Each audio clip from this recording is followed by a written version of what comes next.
Once you finish listening to Case File, we'd like to recommend another podcast for you to listen to, Canadian True Crime. Despite Canada's friendly reputation, the country has been the location of some of the most heinous crimes you could imagine. The key focus of Canadian True Crime is honouring and respecting victims and survivors, and exploring how their loss impacted both their loved ones and the wider community. The host of Canadian True Crime, Christy Lee, is actually an Australian who has been living in Canada for nearly 10 years and brings fresh eyes to well-known cases, as well as exploring lesser-known cases. Find out why Canadian True Crime recently held the spot of #1 podcast in Canada on Apple Podcasts. You can find it on your favourite podcast app or at canadiantruecrime.ca.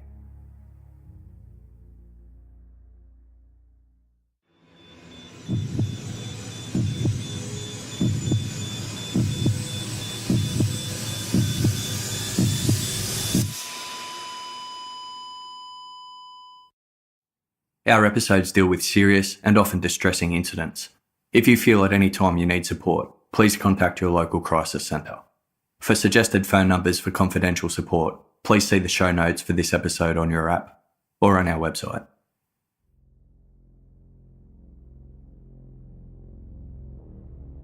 Stretching over 1,000 miles north to south, Highway Interstate 25 serves as the main route through Wyoming, Colorado, and New Mexico. The New Mexico portion of Interstate 25 runs through arid desert landscape, from looming mountain ranges to sand-swept, cracked plains of wild grass and dried brush. This desolate landscape doesn't offer much in terms of excitement, and drives can be long and uneventful. Yet, every so often, a bustling cityscape emerges on the expansive horizon, with the highway providing a gateway to cities like Albuquerque and Santa Fe. At its southernmost point, the highway begins in the New Mexico city of Las Cruces. After just over an hour's drive northward, the road curls around to the western edge of Truth or Consequences, a desert city bordering the Rio Grande River. Truth or Consequences earned its unique name after winning a competition with a popular radio quiz show in 1950. The tourism brochures for Truth or Consequences touts the one-road desert town as being only 120 miles north of El Paso and 150 miles south of Albuquerque. In other words, it is quite literally in the middle of nowhere. Home to a year-round population of around 6,000 people, Truth or Consequences attracts those who prefer the vast isolation of the surrounding desert to living in the shadows of skyscrapers. Residents live in mismatched bungalows, mobile homes, or ranch-style houses on sun-baked lots. The small downtown area offers a selection of restaurants, lodging, dive bars, and access to the ancient hot springs that the town is renowned for. Further north, the highway runs parallel to Truth or Consequences' neighbouring community, Elephant Butte. About 5 miles separates the two townships, with Elephant Butte being the smaller, quieter, and less populated of the pair. Elephant Butte residents travel into Truth or Consequences when requiring services only available within the larger city. Occasionally, Truth or Consequences folk head up to Elephant Butte to visit the lake. On February 21, 1999, off-duty Sheriff's Deputy Gary Labour was heading north along Interstate 25. As he drove outside Truth or Consequences, Labour caught sight of a hitchhiker on the side of the road. The young woman motioned for him to pull over. Always willing to offer rides to those in need, Labour rolled his car to a stop alongside her. The hitchhiker introduced herself as Angelica Montano, and she requested a ride 150 miles north to the city of Albuquerque. Labour was heading in that direction, so he agreed to drop the woman off at her destination. The journey to Albuquerque would take about 2 hours. As the pair started cruising along the highway, Angelica initiated some small talk by casually remarking, "You wouldn't believe what just happened to me." Deputy Labour asked her what happened. Angelica replied. I was just kidnapped by a couple. They held me in their house for a few days, raped me, tortured me, and then let me go just now on the highway. Angelica went on to explain her encounter in more detail. Her story began with her abduction days prior and led to descriptions of extreme sexual torture. The laid-back ease in which Angelica recounted her ordeal was surreal to Deputy Gary Labour. It was as though she was casually retelling a rather uneventful experience. Despite the distressing content of her story, Angelica showed no behavioural signs of trauma, which struck Labour as odd. Keeping his opinions to himself, Labour offered to take Angelica to a police station so she could make a formal report on the matter. However, Angelica refused to go anywhere near a police station and showed no desire of reporting the incident. Given her relaxed demeanour and refusal to speak to authorities, Labour considered whether the woman was lying, perhaps to make the car ride more interesting. He didn't press the matter, and the topic was dropped. Once they arrived in Albuquerque, Labour let Angelica out at a bus stop and bid her farewell. Although noting the experience as bizarre, he didn't give it any more thought, and soon, details of the encounter completely slipped from his mind. Just over a month later, Cynthia Vihill's harrowing escape from David Parker Ray's House of Horrors was dominating national media.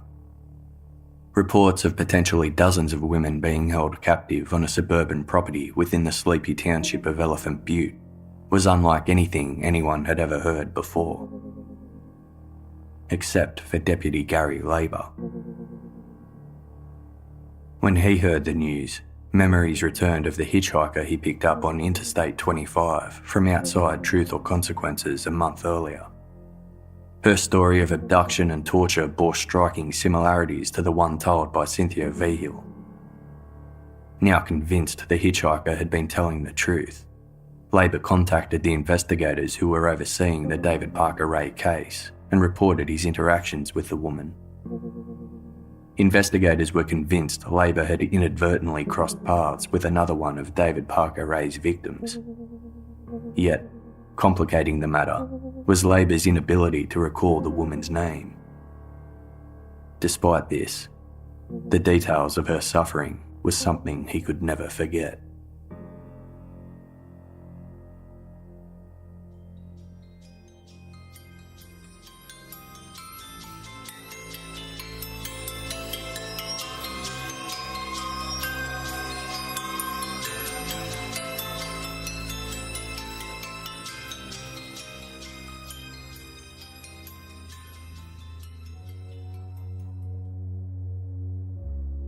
Around the same time that Gary Labour came forward with his story about the hitchhiker, investigators were contacted by a resident of Hot Springs Landing who lived near David Parker Ray's Bass Road home.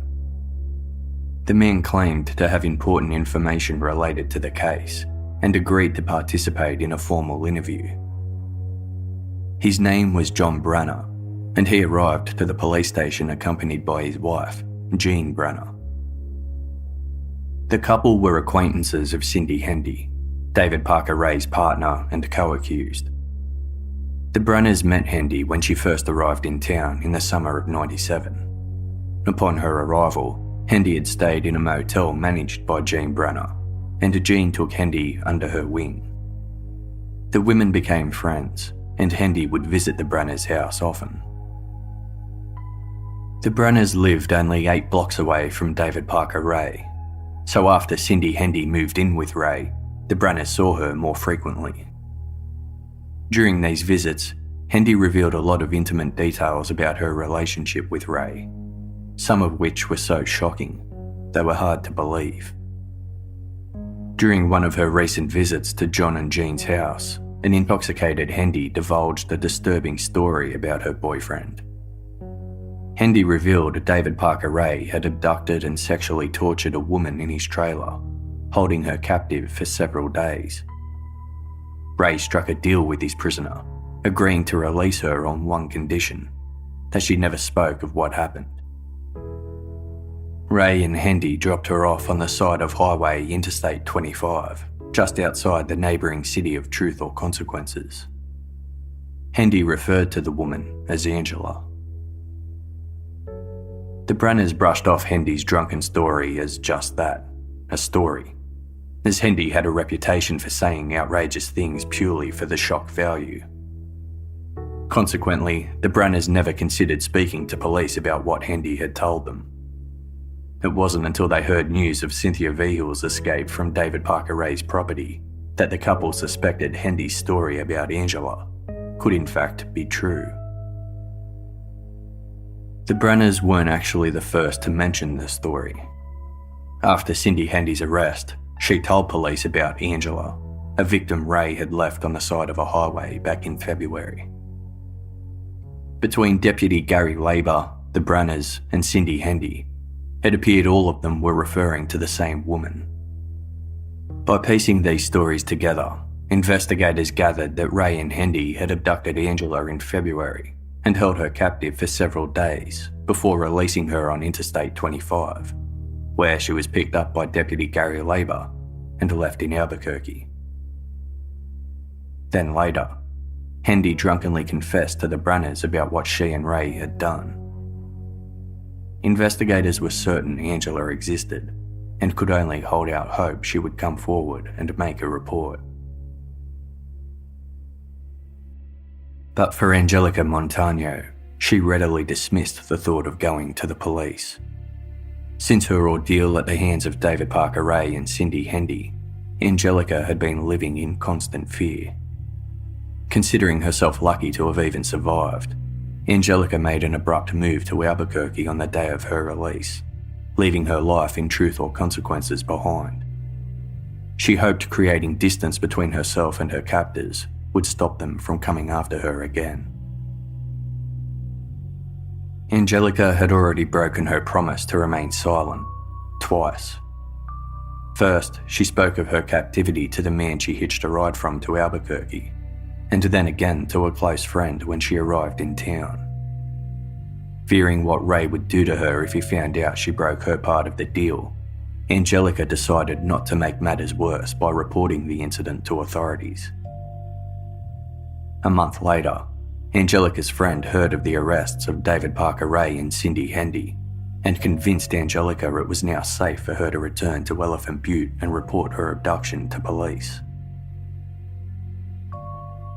It was shortly before 3 p.m. on March 27 when investigators combing David Parker Ray's house noticed the car pull up to the roadblock outside. A woman emerged, introducing herself as Angelica Montano. In the early months of 1999, 27-year-old Angelica Montano was living with her partner and young son in Truth or Consequences. On February 17, Angelica made a trip to the local shops to purchase ingredients to bake a cake for her boyfriend. Whilst Angelica walked along the main strip of town, a motorhome pulled up beside her. Looking up at the vehicle, she saw Cindy Hendy through the passenger side window. The two women already knew each other. They weren't close, but they moved in the same social circles and had crossed paths several times before. As the pair exchanged small talk, Angelica mentioned she was out buying ingredients for a cake. Hendy suddenly perked up, offering to give Angelica some spare cake mix she had at her friend David's place. In this moment, Hendy introduced Angelica to David Parker Ray, who was watching the exchange from the driver's seat. Angelica eagerly accepted a ride to retrieve the cake mix and climbed into the motorhome. After a short, quiet drive, they pulled up to the front of Ray's house on Bass Road, and the trio went inside. Angelica waited expectantly for the cake mix Hendy had promised her. Out of nowhere, Ray produced a large knife and pointed it towards Angelica, threatening to kill her if she didn't do as she was told. Hendy stood beside Ray, not saying a word. Angelica burst out laughing, assuming the couple were pulling some sort of twisted prank. Her reaction infuriated Ray, who punched Angelica in the face, causing her to falter. When she regained her composure, Hendy was pointing a revolver at her. Angelica then realised this was no joke. Ray and Hendy ordered Angelica to strip naked. Terrified, she did as she was told. They then restrained her hands and feet to a bed in the living room before clamping a metal collar around her neck, which Ray referred to as a dog collar. Once Angelica was shackled, Ray force-fed her an orange-coloured pill and made her wash it down with hard liquor. The pill was supposed to have a dizzying effect that would impact Angelica's ability to later recall what was about to happen to her. However, the pill didn't have the desired reaction, and Angelica remembered everything.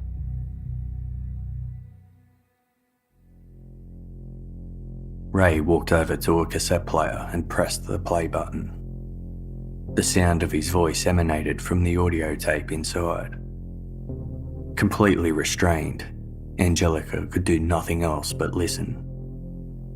She later recalled hearing, quote, "I bet you're scared," and "We're gonna play with you for a while." Things only got worse from there.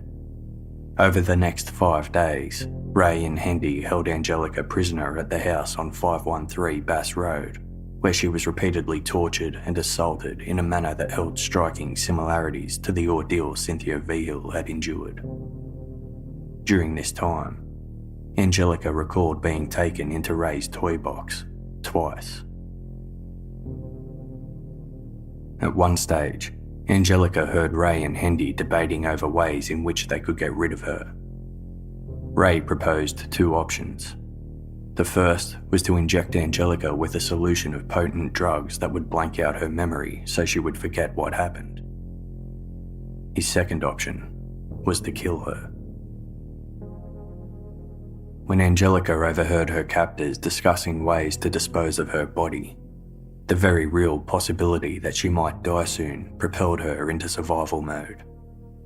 Restrained and exhausted, Angelica didn't have the strength to fight back, and knew doing so would only anger her captors. So she came up with a different plan. With great effort, Angelica internalized all her overwhelming fear and anger, masking it from her captors. She then attempted to befriend Ray and Hendy, hoping that by doing so, Ray would be less likely to kill her. As the couple continued to torture and abuse Angelica, she pretended to be a willing participant, later telling investigators the only way she thought she would survive was to, quote, "play along." Angelica's deception worked. As Ray and Hendy were making the final decision about what to do with their prisoner, Hendy appeared to have had a change of heart, telling Ray that it wouldn't feel right to kill her. Upon realising she had successfully fooled Ray and Hendy into trusting her, Angelica persuaded them to let her go home to see her son. Ray responded, quote, "If I'd known you were this nice, I wouldn't have kidnapped you in the first place." Ray agreed to release Angelica as long as she promised not to speak to anyone about what had happened. Desperate to get away from the property and her captors, Angelica agreed. On February 21, 1999, 5 days after her abduction, David Parker Ray and Cindy Hendy left Angelica Montano on the side of Interstate 25.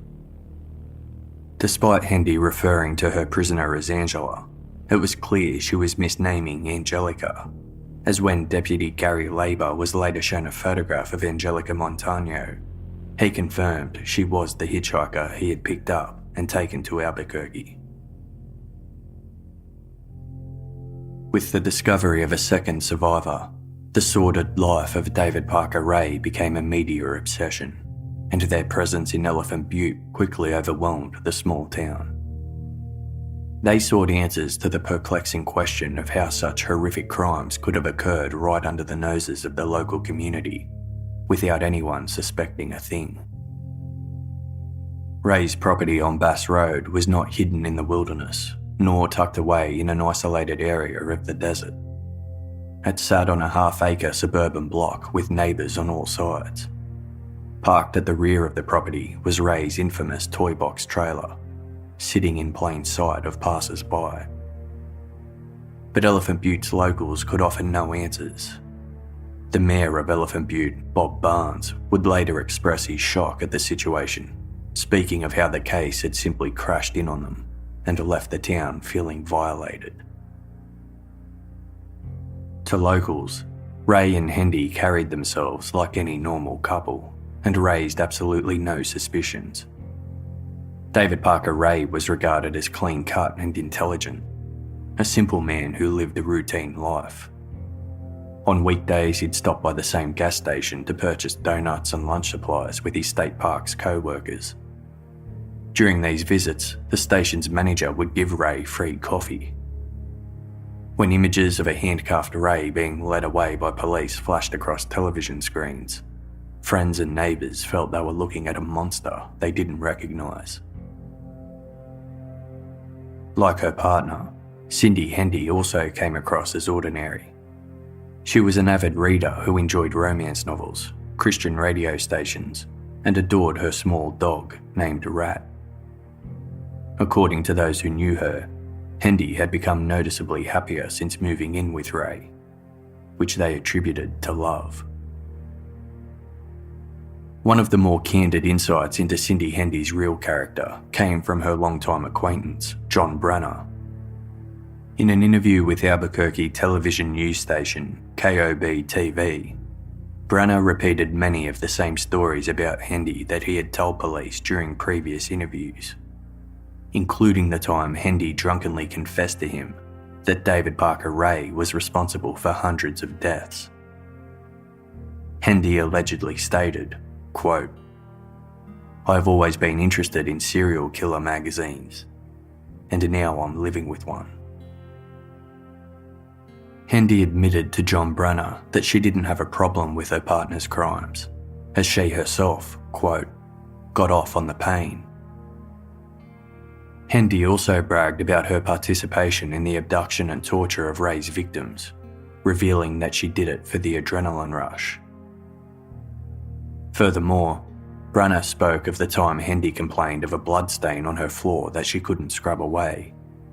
She said it was the result of Ray shooting a man in the head. John Branner concluded his interview with reporters by revealing one last thing Cindy Hendy had once told him: that over the years, David Parker Ray had disposed of upwards of 7 bodies in Elephant Butte Lake. According to Hendy, Ray went to great lengths to ensure the bodies wouldn't have any buoyancy, cutting them open, filling them with rocks, and binding them back together with chicken wire. This act guaranteed the bodies sunk into the watery depths and wouldn't float back up to the surface. Due to its close proximity to Ray's property, Elephant Butte Lake was already an area of interest in the search for his potential victims. But the problem facing investigators was the sheer size of the lake. Its surface spread over 36,000 acres, and at its deepest point had a depth upwards of 165 feet. Without information to help them refine the search to a specific area, the only option was to clear the entire lake, which was an overly ambitious ask. Far easier said than done. Although investigators wouldn't completely rule out a search of the lake, they were adamant it was not going to happen in the immediate future. Meanwhile, the extensive search of David Parker Ray's Bass Road property continued. Yellow police tape framed the outskirts to keep camping media at bay, and blue tarps were hung around the double-wide mobile home to block the scene from curious onlookers. 20 New Mexico State Police officers and 30 FBI agents in sterile jumpsuits and latex gloves sifted through the homestead, filling 2 large vans with evidence taken from the scene. Items confiscated from Ray's property included a range of weapons, torture devices, and objects related to bondage and dominance. Searches of Ray's workplace and Dodge Ram work truck revealed a variety of police-related items he allegedly used to conduct some of his abductions, including badges, a portable emergency light, a baton, and a piece of paper listing numerous common laws. Investigators refused to publicly detail the specifics of items taken from Ray's property. After Darren White from the Department of Public Safety visited the crime scene, he told reporters, quote, "When we witnessed firsthand the evidence at the scene, it literally made my stomach turn. This is very disturbing stuff." White later added that the more information authorities uncovered in relation to the case, the more vile it became. A major breakthrough came on March 30 in the form of a video cassette tape found in Ray's toy box. The tape contained footage of a woman who was strapped to the gynecological chair in Ray's trailer. Although the footage was grainy, it appeared the woman was being held there against her will. Her face was completely bound in duct tape. She kept making attempts to cover up her naked body, and her movement was sluggish, as though she were drugged. Due to the poor quality of the film and the fact the woman's face was covered, it was impossible to immediately identify her. One thing was clear. It was neither Cynthia Vigil or Angelica Montano, but an unknown third woman. Her only distinguishing feature was a tattoo of a swan on her leg, which was done in a tribal design. Believing this woman could be yet another victim of David Parker Ray, investigators released an image of her distinctive swan tattoo through the media, hoping she would be identified and come forward. In the meantime, little red flags were being erected throughout Ray's yard, leading media to speculate they indicated areas of interest for a soon-to-be conducted dig for human remains. Propelling this speculation was an anonymous tip-off to the press, which confirmed that bones had indeed been found on David Parker Ray's property and were currently being examined. Yet, tests were quick to determine that these bones belonged to a small animal, likely food scraps Ray had given to his pet dogs. Although no human remains had so far been discovered at the property or anywhere else, reporters held little doubt that David Parker Ray was being viewed by investigators as a potential serial killer. During a news conference, an FBI spokesperson told reporters, quote, "We are not going to rule out more victims. We are not going to rule out the possibility that this case involves homicides. We have not discovered any bodies in this case. We have received information from people on the possibility of other victims, and we are following up that information right now." On March 30, 8 days after their arrest, additional charges were filed against David Parker Ray and Cindy Hendy in relation to their second alleged victim, Angelica Montano. Both accused now faced 25 charges in total, with bail remaining at the insurmountable amount of $1 million cash. Both attorneys for the accused publicly declared their clients innocent and stated they were ready to go to trial.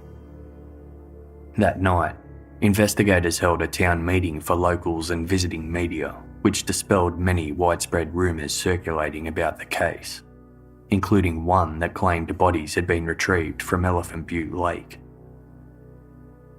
An announcement was made revealing that 40 more FBI agents would be joining the investigation, bringing the total number of active law enforcement officials on the case up to 100. This action was highly unusual, as the suspects were already detained. Typically, the number of investigators decreased once suspects were in custody. During the meeting, locals expressed their concerns, saying they felt as though they were living in a nightmare. Department of Public Safety Secretary Darren White responded, quote, "The nightmare is behind bars. This is a safe community." At 10 a.m. on March 31, the long-awaited dig at 513 Bass Road commenced. Shovels and metal detectors were used, along with ground-penetrating equipment that sensed if any particular spot of earth had recently been disturbed. Although investigators wouldn't confirm to the press what they were digging for, spectators assumed it could only be one thing: bodies. Digging occurred in 3 main areas: beside the house, towards the middle of the lot, and at the rear of the property near the chain-link fence that surrounded the home. A long day of digging failed to yield any significant discoveries. The following day, a cadaver dog from the Los Alamos Mountain Canine Corps named Guinness was brought to the crime scene. Guinness was placed in the yard for an extended period of time, but he too failed to detect any human remains. As this initial dig wrapped up, the FBI announced they weren't ruling out the possibility of conducting a major excavation of the property in the future. However, based on a lack of findings so far, they were confident there were no bodies buried on David Parker Ray's property. At the same time, the search inside Ray's home was also reaching its conclusion. All up, a total of 1,000 pieces of evidence had been seized. This included David Parker Ray's toy box. The 25-foot-long trailer was carefully placed onto a flatbed truck, secured, and taken with all other evidence to a crime lab in Albuquerque.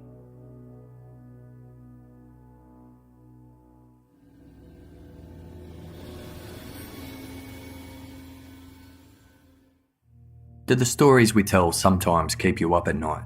Do you have a hard time relaxing after listening to the podcast? Me too. Hearing about the details of crime can be really stressful. That's why we're excited to partner with Calm, the #1 app for sleep, meditation and relaxation. It was even named Apple's 2017 App of the Year. If you head to calm.com/casefile, you'll get 25% off a Calm premium subscription, which includes hundreds of hours of premium programs, including guided meditations on issues like anxiety, stress and focus, including a brand new meditation each day called The Daily Calm. Sleep stories, which are like bedtime stories for adults. Calm has over 100 of these soothing tales read by well-known voices to help people unwind and fall into a deep sleep. Sleep is definitely something that I need help with, so I've been making good use of the sleep stories, the 7 Days to Sleep guided meditation series, and the Deep Sleep guided meditations. They've been working wonders. I highly recommend it. There's so much more content in the app as well. Meditation has never been easier. I think everyone could use a bit of calm in their lives. For a limited time, Casefile listeners can get 25% off a Calm premium subscription at calm.com/casefile. It includes unlimited access to all of Calm's amazing content. Get started today at calm.com/casefile. That's calm.com/casefile. Robinhood is an investing app that lets you buy and sell stocks, ETFs, options, and cryptocurrencies, all commission-free. It's a non-intimidating way for stock market newcomers to invest for the first time with true confidence. Now, other brokerages charge up to $10 for every trade, but Robinhood doesn't charge commission fees, so you can trade stocks and keep all your profits. The Robinhood app is beautifully designed and easy to use. You can place a trade in just 4 taps on your smartphone, and the charts and market data are in easy to understand formats. The Robinhood app allows you to learn by doing. Learn how to invest as you build your portfolio.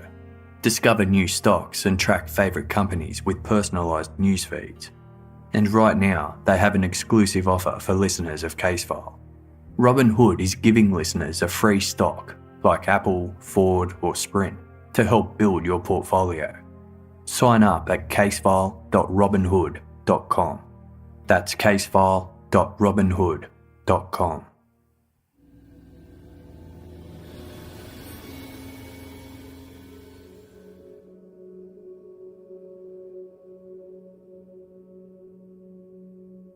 Despite the hundreds of items seized from David Parker Ray's property, investigators still had no proof he was guilty of any alleged crimes. They didn't doubt the accounts given by Cynthia Vigil or Angelica Montano, but to go to trial with only circumstantial evidence was a huge risk. The footage found in the toy box of the unknown woman with the swan tattoo added validity to the two survivors' claims. Yet, until she was identified and her ordeal was known, Ray's defence could shape the narrative and argue she was a consenting party. Additionally, as the search for human remains had failed so far, Hendy's stories about Ray's alleged murders were nothing more than hearsay. With few remaining avenues left for investigation, authorities were desperate. Hoping to get a more damning testimony from her, on April 6, the prosecution offered Hendy a plea deal. In exchange for information on David Parker Ray, her 25 charges would reduce to just 5. 1 count of conspiracy to commit kidnapping, 2 counts of accessory to kidnapping, and 2 counts of accessory to criminal sexual penetration. This would more than halve Hendy's potential prison term of 100 years. Hendy accepted the plea deal. During subsequent interrogations, she offered further details on David Parker Ray's life and named several persons of interest. One name immediately stuck out to investigators, as it wasn't the first time Hendy had mentioned it to them: Denis Roy Yancy. She described Yancy as a close friend of David Parker Ray, as the two shared similar interests. 27-year-old Denis Roy Yancy lived a transient life, hopping from one friend's couch to the next. When friends had enough of him, cheap motels were Yancy's backup, and his last resort was his parents' place. Every so often, Denis Roy Yancy was drawn back to his childhood town of Truth or Consequences. It was never good news when Yancy reappeared in town. Locals regarded him as a violent criminal, a reputation he'd maintained since his teens. He was arrested for the first time at age 16 when he and 2 others broke into a house and stole a computer and stereo.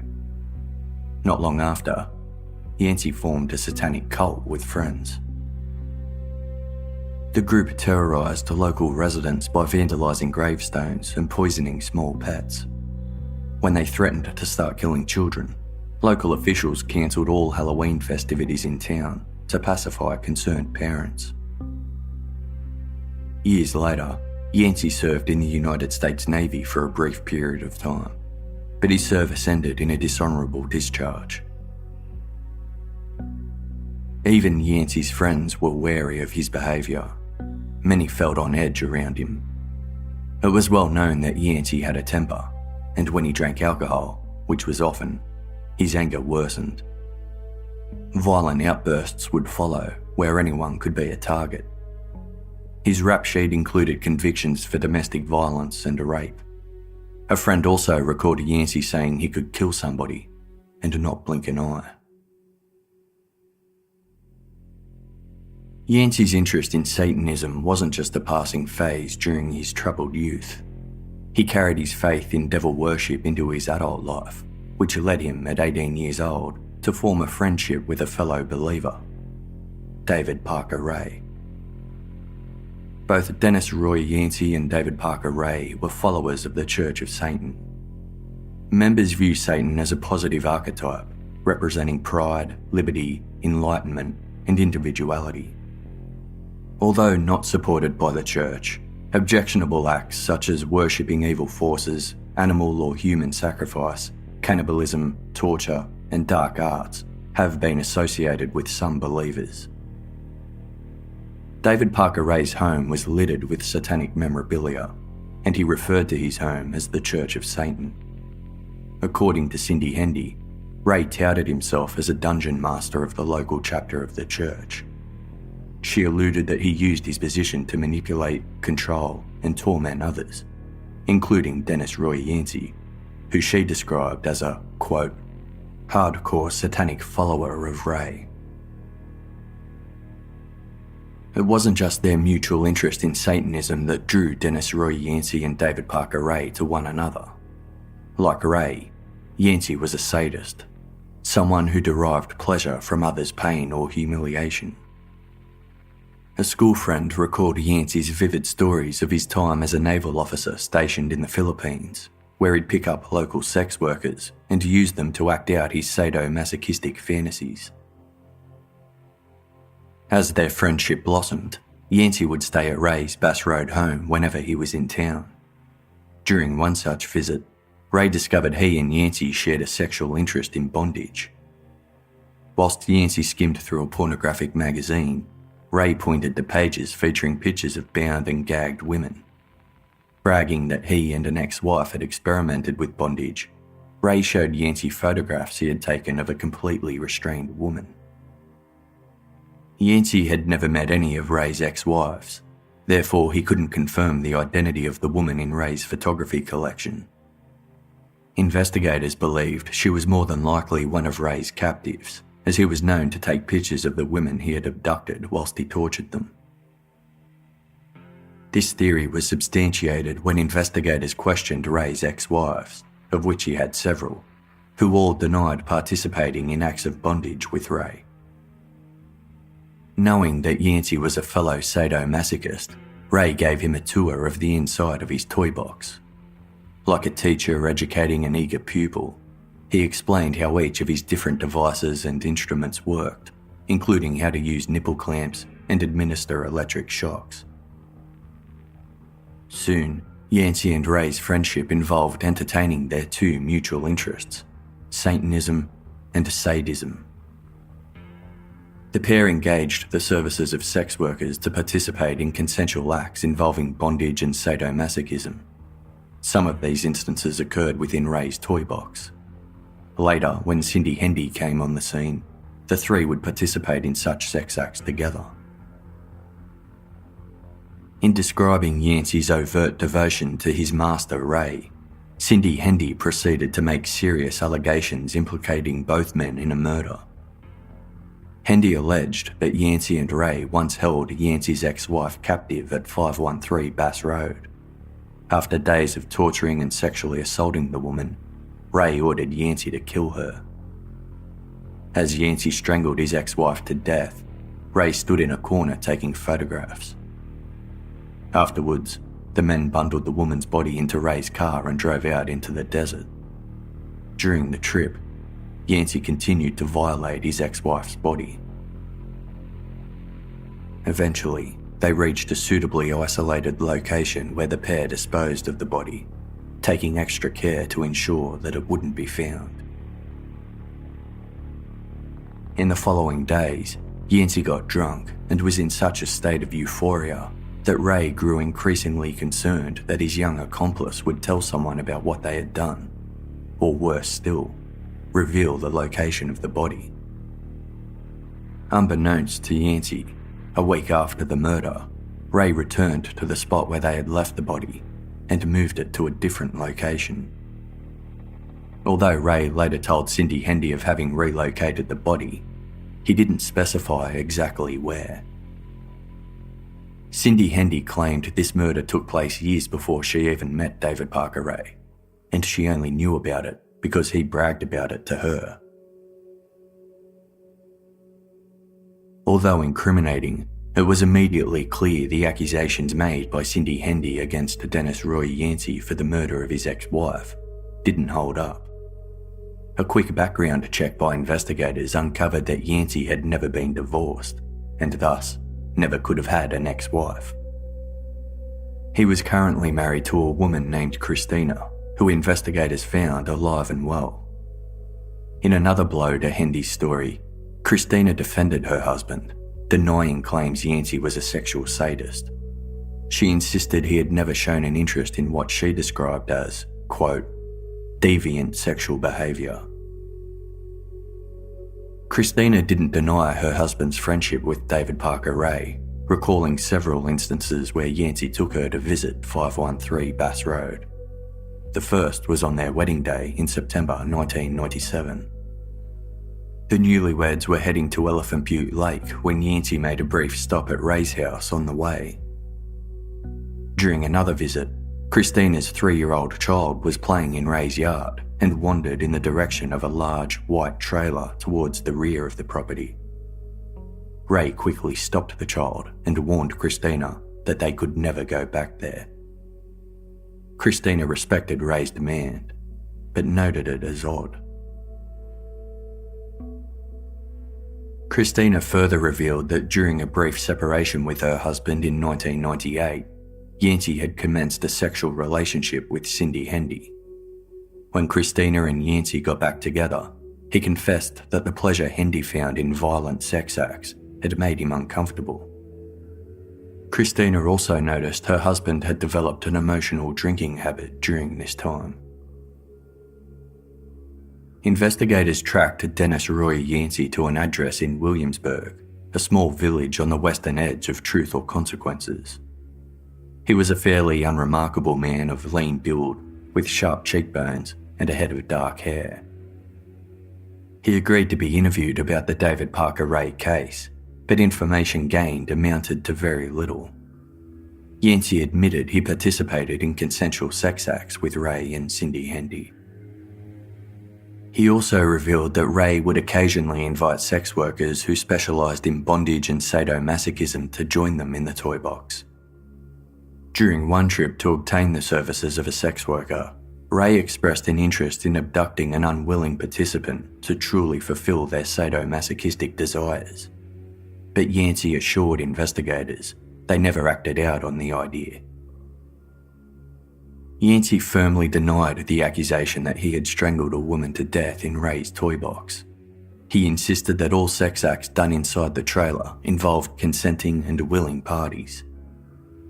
He strongly rejected Cindy Hendy's claims that a murder had ever taken place. Undeterred by Yancy's denial, Hendy stood by her claim that he was a murderer.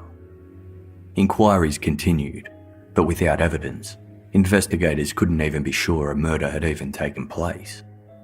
They were dealing with two unreliable parties, locked in a case of he said, she said.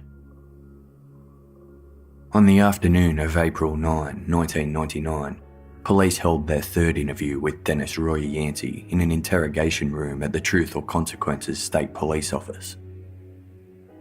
At 1:30 p.m, Yancy was seated before FBI Special Agent Gary Broden and Sergeant K.C. Rogers from the New Mexico State Police.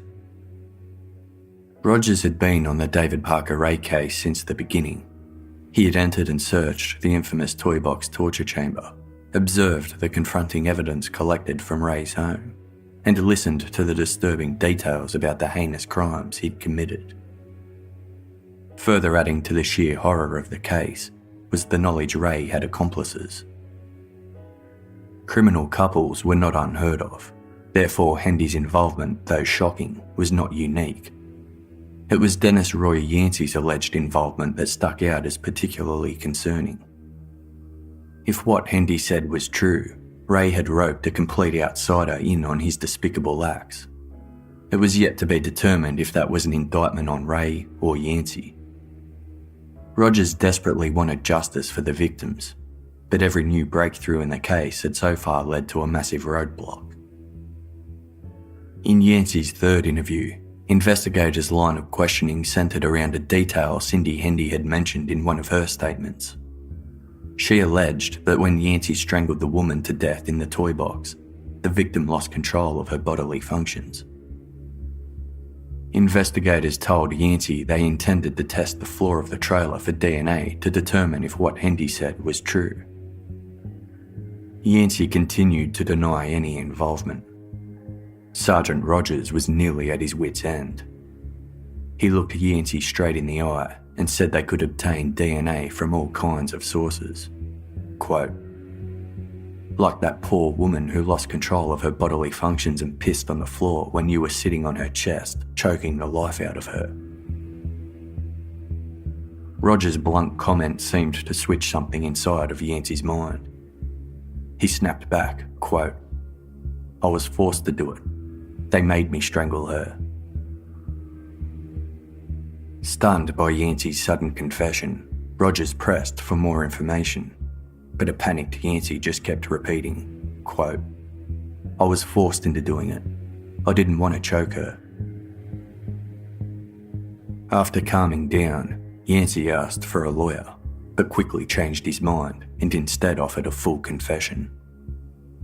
Sergeant Rogers asked, "Why don't you start with who it was that you had in David Parker Ray's house?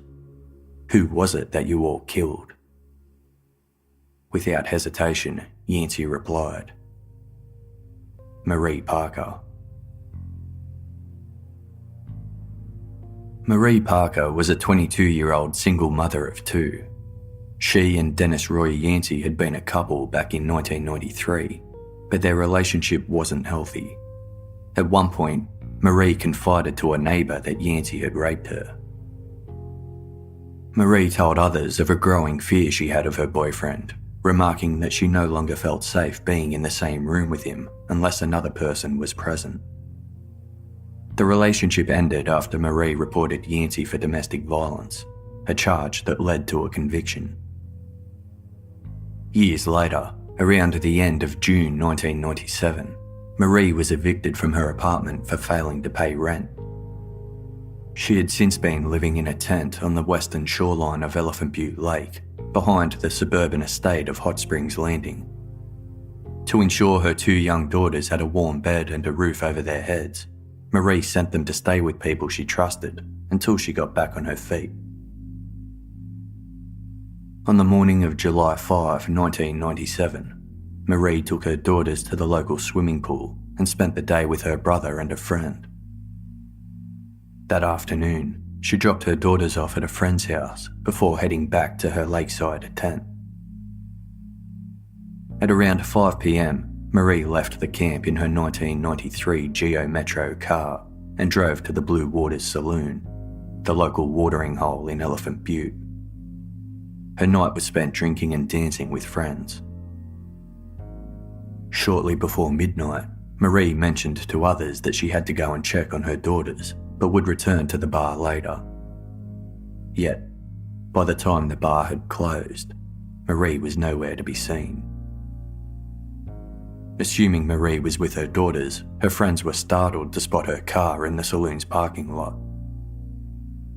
Mildly concerned about her whereabouts, the group drove around town looking for Marie until 2 a.m, but found no sign of her. By the following morning, Marie still hadn't reappeared. Her brother checked her campsite by Elephant Butte Lake and discovered that Marie's belongings were gone. Over the following days, her car remained in the parking lot of the Blue Waters Saloon, and no one saw Marie come or go. The car doors were unlocked, and Marie's purse was left between the two front seats.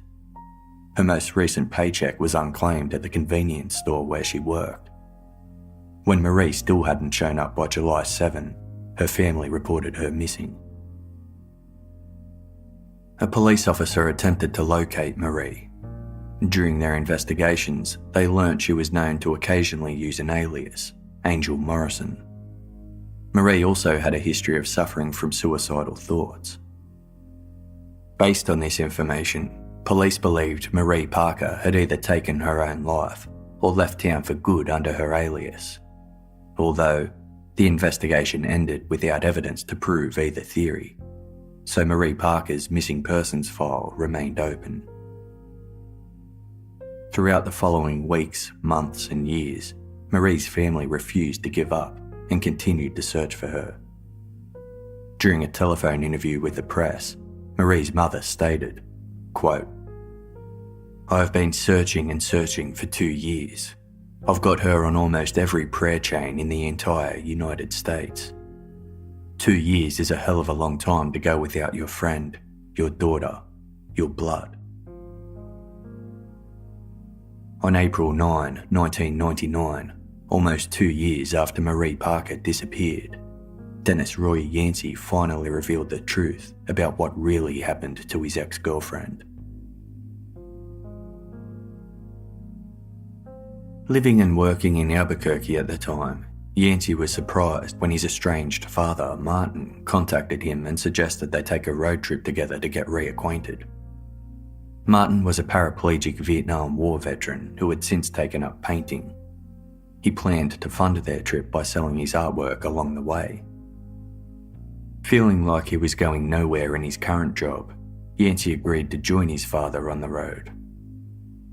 He had just one request: that they take a detour and make a short stop-off in Elephant Butte.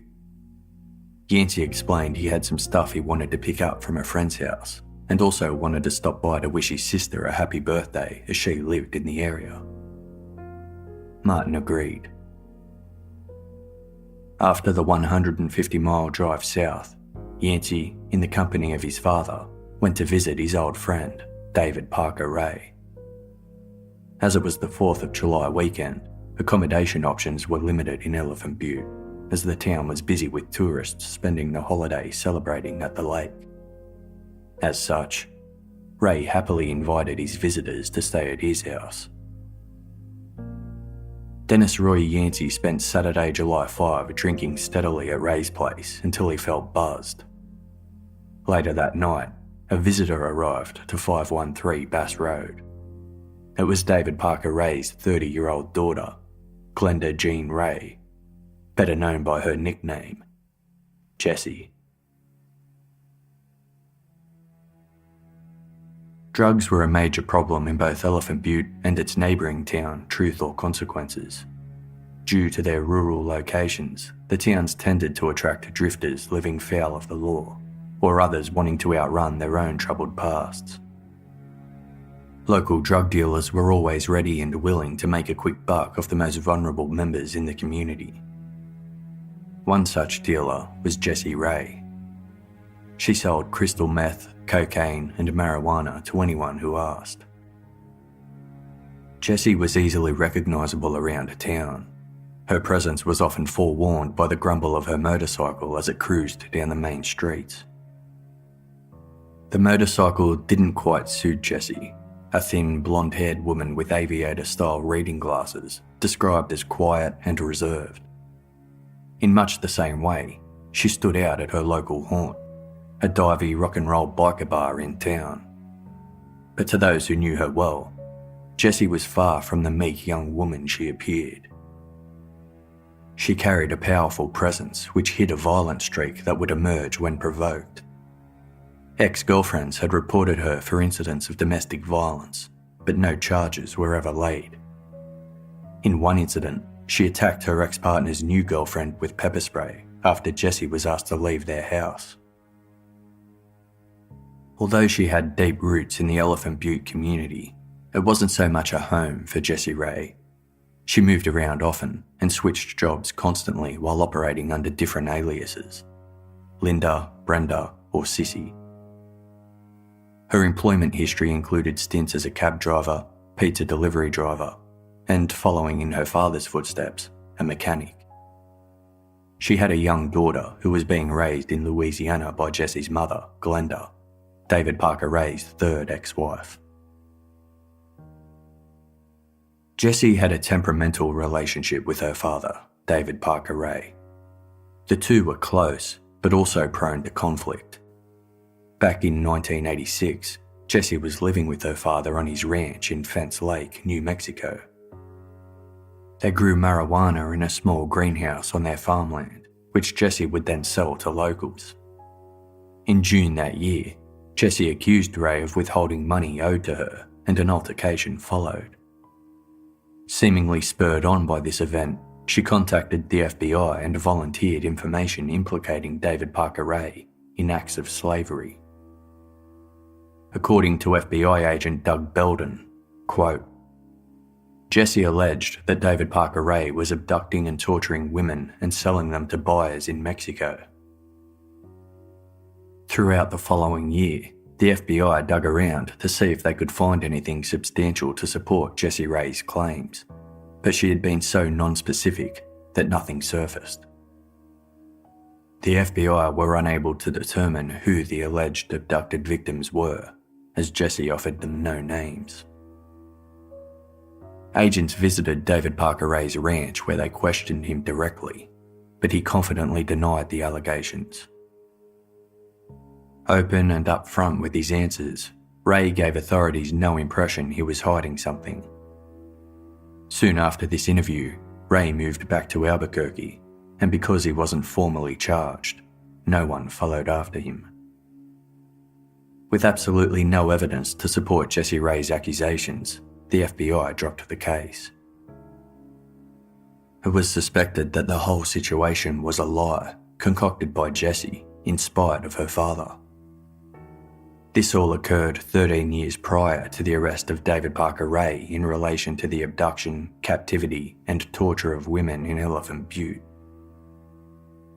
David Parker Ray didn't know his daughter reported him to the FBI. He was told they had received an anonymous tip. Over time, the father and daughter patched up their relationship and became very close, spending time together whenever Jessie Ray moved back to town. Jessie Ray also shared a close friendship with Denis Roy Yancy. When both were in town, they'd take time to catch up, spending most of their time together drinking, dancing and playing pool at the local dive bars or partying out by the lake. When Yancy arrived in town with his father on the 4th of July weekend, Jessie was eager to catch up with her old friend. She drove her motorcycle up to 513 Bass Road in the sweltering hot evening of July 5, 1997, where Yancy was inside, intoxicated. After a brief catch-up, Jessie asked her father if she could borrow his Dodge Ram truck to get around that evening. David Parker Ray agreed and handed the keys over. Jessie asked Yancy to join her on a drive to the Blue Waters Saloon. During the 10-minute drive, Jessie told Yancy they were going to the bar to pick up his ex-girlfriend, Marie Parker.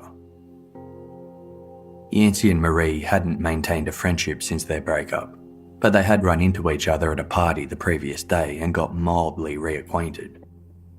Yancy felt their interaction had been a positive one, as he had given Marie advice on how to overcome her current living situation. Night had fallen by the time Jessie and Yancy pulled up at the Blue Water Saloon on the corner of Warm Springs Boulevard and Highway 195. Country music and joyful chatter emanated from the building. Leaving Yancy alone in the truck, Jessie exited the vehicle and disappeared into the bar. Inside, the walls were adorned with Americana decor, not atypical for a country town watering hole. Patrons guzzled back beer whilst dancing two-step and playing pool on an overworked pool table. A short time later, Yancy caught sight of Jessie emerging from the bar. With her was Marie Parker. Marie climbed into the passenger seat and Jessie got behind the wheel, sandwiching Yancy between the two women. Jessie told them she had to make a quick stop to conduct a drug deal, but assured it wouldn't take long.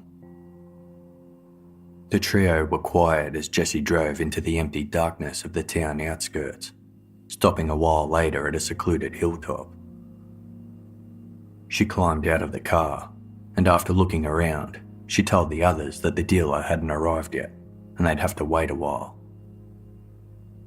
Marie and Yancy waited in the car, making small talk to pass the time. Jessie paced around to the passenger side of the vehicle and opened the door. Marie turned to her and was struck with terror when she noticed Jessie pointing a revolver at her. Jessie used her free hand to pull out a pair of handcuffs. Frozen in fear, Marie didn't resist as Jessie clipped the cuffs onto her wrists. Pointing the gun into the car, Jessie demanded both Yancy and Marie to get out. The pair followed orders and Jessie led them to the rear of the truck. After opening the back door, she ordered Yancy to get in and hold Marie down. Yancy did as he was told. Inside the truck, he climbed on top of Marie and cocooned her body with his, ensuring she was out of sight and unable to move. Yancy recalled that Marie was so petrified that there was no need to put his hand over her mouth. She didn't make a sound. Before Jessie slammed the door shut behind them, she barked, "Sit down, shut up, and don't move, or I'll kill you." Jessie resumed her position behind the wheel and drove the truck away from the area while Yancy continued to hold Marie down in the back. After a short drive, the car began to rattle. It was clear Jesse had turned the vehicle onto a gravel road. Not long after, Jesse pulled the car into a driveway and brought it to a stop. Jesse exited the car and Yancy soon followed. They were at 513 Bass Road. The truck had been parked alongside the long white trailer located at the rear of the property. The trailer door swung open and David Parker Ray emerged. Ray grabbed Marie Parker from the rear of the truck and, with Jesse's help, dragged the frightened woman into the toy box, closing the door behind them. During his confession, Yancy told investigators he didn't enter the toy box for the duration of Marie Parker's captivity, but knew exactly what would happen to her inside. After Marie's abduction, Yancy wandered into Ray's house, where he grabbed a beer and started drinking. He debated whether he should call the police, but feared what Ray and Jesse would do to him if he did. Instead, he put the situation to the back of his mind and went about his life as usual for the next few days. All the while he was staying at David Parker Ray's house, Marie was only a few feet away, being put through unimaginable horror. Yancy's father, Martin, was also staying on the property, completely oblivious to anything that was going on in the soundproof, steel-reinforced, padlocked trailer in the backyard. David Parker Ray continued his normal routine. Each day he'd go to work for the State Parks Department. When he'd return home in the evening, he'd head straight to the toy box, where he'd spend most of the night. Around 3 nights later, Jessie Ray returned to the Bass Road property. She told Yancy that her father was, quote, done playing, and it was time for Marie Parker to go. Yancy followed Jessie into the toy box. Marie was lying on a portable army-style cot with her eyes closed and covered with cotton wool. She appeared to be sleeping. Yancy was handed a rope and understood exactly what was expected of him. He didn't argue or resist. Using 2 hands, he wrapped the rope around Marie's neck and tightened it. Marie began to fight, making it difficult for Yancy to hold her still. He put a knee on her chest and pressed down to hold her in place. Completely restrained, Marie could do nothing to save herself. Jessie Ray watched on while David Parker Ray held up his camera, photographing Marie's final moments. When Marie died, Yancy and Jessie proceeded to wrap her body in a green blanket and place her into the back of David Parker Ray's Dodge Ram truck. During the night, the trio drove out to an isolated stretch of the highway where they dumped her body in a deep ravine in the middle of nowhere. As they rolled Marie's body out of the blanket and into the ravine, David Parker Ray turned to Yancy and warned him, "Don't say anything, or you'll join her." Yancy and his father Martin left Ray's property a few days later. They were having a drink together later in the week when Martin started reliving stories of his time as a soldier in the Vietnam War. During a conversation about the killings that Martin witnessed during that time, Yancy interrupted his father and said, "Pop, I've done something terrible. I don't know how to tell you this. I killed somebody that didn't deserve to die, and I wish it was me that was dead." After confessing to investigators to the murder of his ex-girlfriend Marie Parker, Denis Roy Yancy was charged with 5 counts: kidnapping, first-degree murder, conspiracy to commit kidnapping, conspiracy to commit murder, and tampering with evidence. If convicted, he faced a potential prison term of 46.5 years. Yancy strongly maintained that he had nothing to do with the planning of the murder and simply went along with David Parker Ray and Jessie Ray, fearing the consequences if he refused. Cooperating fully with the investigation, Yancy led investigators to where the trio had left Marie Parker's body, an isolated part of the highway about 15 miles west of Elephant Butte, where arid hillscape was surrounded by bracken. The remote part of the highway stretched on for miles, with no distinguishing features to spark Yancy's memory as to where exactly Marie had been dumped. Everything looked the same, with no landmarks or houses to differentiate one area from the next. Yancy felt somewhat confident he had directed authorities to the correct location of Marie's body. However, he couldn't be 100% certain. The night the group had driven Marie's body, Yancy spent the trip lying in the back of the truck, so he didn't get a proper look at the surroundings.